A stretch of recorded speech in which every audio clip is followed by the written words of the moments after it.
Happening in just a few hours, 6 University of Georgia students are going to speak out after they were arrested during campus demonstrations against the Israel-Hamas war earlier this year. Atlanta News First, Asia Wilson is live right now. She's at the state capitol where these students are going to be speaking, and joining them will be state officials. They're trying to get their disciplinary charges dropped, Asia.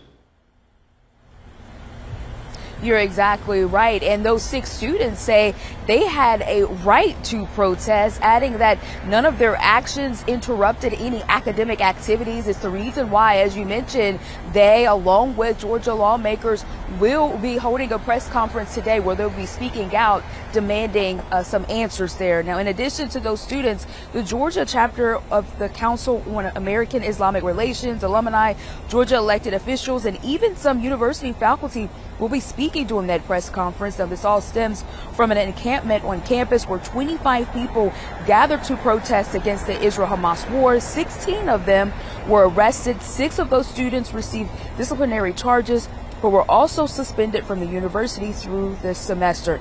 The university has been standing by the suspension. In fact, UGA officials say the students were in willful violation of university policy when setting up that encampment. Now, just last month, we spoke with one of the arrested students who spoke about how this is impacting her life.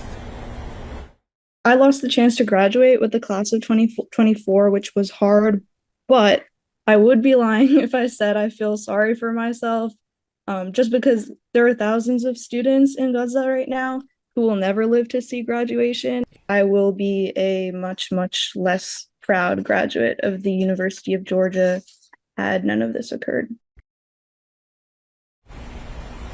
Now, at a disciplinary hearing back in July, it was also ruled that those 6 students would also be on probation for the remainder of their academic careers at the university. Meanwhile, that press conference is set to start at 11 inside here at the Georgia State Capitol.